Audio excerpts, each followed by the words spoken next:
It feels like we just celebrated New Year and it's already the end of January. Crazy, right? You've either not set any goals at all for 2025 or you had set them up in December but you fell off the wagon later.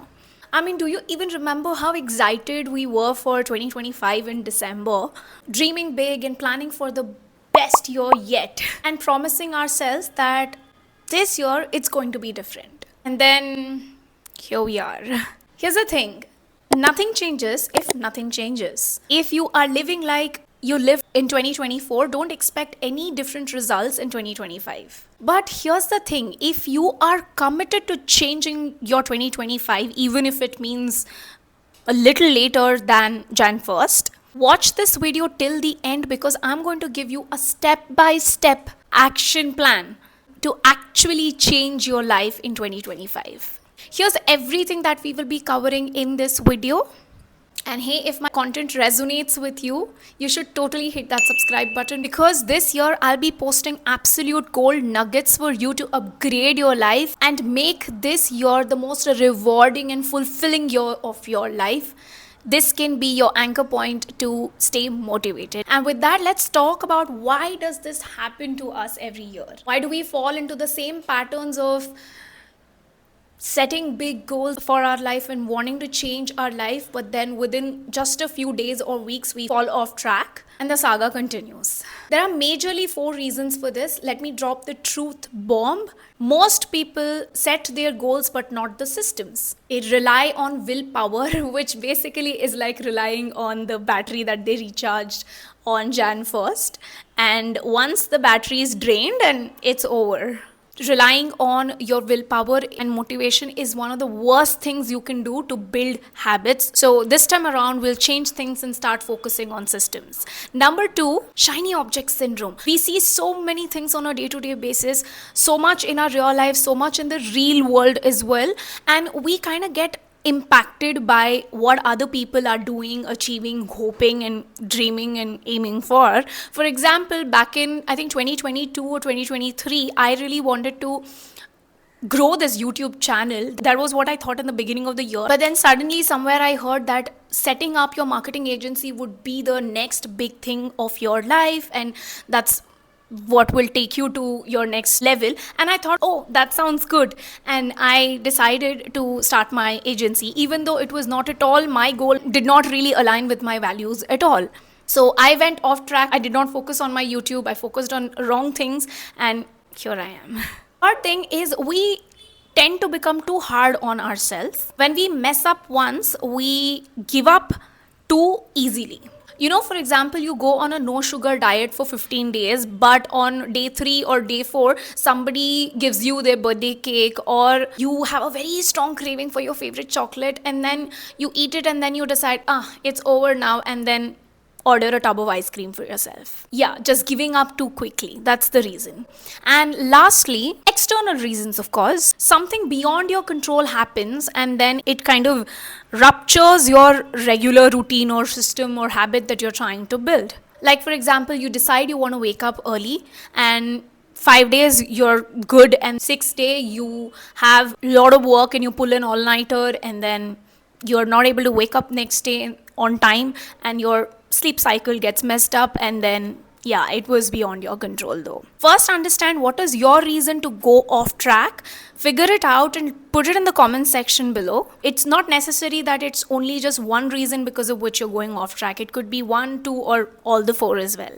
But like, how do we break free from this cycle? Hate to break it to you, but it might not always be possible. For example, I've been quite consistently meditating from the last 2 to 3 years, but I meditate for about 4 to 5 days a week. And this year, I thought I'll take it up a notch higher and I will meditate every day. And guess what happened? Last week, I did not meditate even a single day.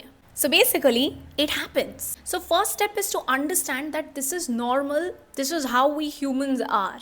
But what will set you apart is pausing, reflecting, and bringing it to your awareness that this has happened. So instead of beating myself up and deciding that, okay, this year is over and stopping meditation altogether for throughout the year, what I did was I figured out why this happened and I introduced a system to help me stay on track. I downloaded an app, which is basically a habit tracking app. And I use this tool to stay consistent with my meditation. The app helped me with sending reminders and gives me a sense of accomplished every time I tick it off the list. And it's right there as a widget on my home screen, and so I can't really miss it. Key here is awareness and systems. And I see another issue here, the mindset around starting something new or fresh on special days. Like, I will start my healthy eating from this Monday. I'll start working out from the first of this month. And with this mindset, what happens is we tend to lose out on the days in between, waiting for this day. According to psychology, we tend to associate big dates like New Year or first of a particular month with fresh start or new beginning. This is known as a fresh start effect. Essentially, we feel that this special date gives us a clean state to start afresh. It's like a reset button for our lives. This is a way to escape the psychological burden of the failures of our past, and we think that, okay, from today, it's a new chapter. So how do we bring this sense of freshness or newness right into the middle of, say, March or a Thursday or an afternoon and not end up wasting the days in between waiting for that big special day? So essentially, when your brain is looking for a fresh start, it's looking for a reset button, something that can shift your mindset and energy. So basically what you need is a reset button. Nothing huge, nothing complex, something simple that will help you feel like you have a new start. So you can introduce into your life a simple mindful reset habit. Whenever you feel like life is slipping away from your fingers, take a moment, pause, close your eyes and inhale slowly through your nose and then exhale deeply through your mouth. Do this 3 to 5 times and then visualize closing that chapter, be it half a day, half a week or whatever it is, and tell yourself, I reset. That is then and this is now. Welcome to a fresh page. Remember, you can't focus on what's lost because that's over. You need to start thinking about the new day or new week you have in your hand before that too gets added into what's lost. Wasting your current day or week or month waiting for that big day is like gifting a thief 10,000 rupees because he stole 2,000 rupees from your wallet. Now, let's get into some real work, all right? Answer to your question, how to actually change my life in 2025. This is the blueprint that will help you change your life this year. So my girlie, if you're really serious about wanting to change your life, time to go beyond just watching this YouTube video. Take out your notes, even if it's a notes app, and start making notes of what I'm telling you, and then you can continue it through the week and actually make things happen for you. Let's begin with step 1. What do you want to change? List the F out of it, like every single thing in your life that you do not like and you want to change. What does that main character of your life look like? Write that down. Go into the details. Think about different areas of your life and see everything that you want to change. Step 2, get crystal clear on your why. Why the hell do you want to change your life? And ask at least 3 whys. For example, I really want to change the way I treat my body this year. The first why I ask myself, and the answer to that is to become healthy. And then I ask myself, why do I want to become healthy? Because I want to feel good in my body. And I ask myself the third why do I want to feel good in my body? Because I know how it feels to have injuries, back pain, neck pain, and I don't want to be feeling that way. That's when I know why is it important for me to build the habit of yoga or walking and stay consistent with that, even though I don't really enjoy working out as much. My why is going to help me stay consistent. Step 3, turn your list into SMART goals. See, remember, you can't change everything overnight. You cannot just do it. It's not possible. So if you really want to change your life, what you can and what you should be doing is break that big list of what you want to change into smaller actionable points. The best way to do is create quarterly SMART goals. In the first quarter, what do you want to tackle? Be very specific about the goal that you have. Let it be measurable, achievable, realistic, and time bound as well.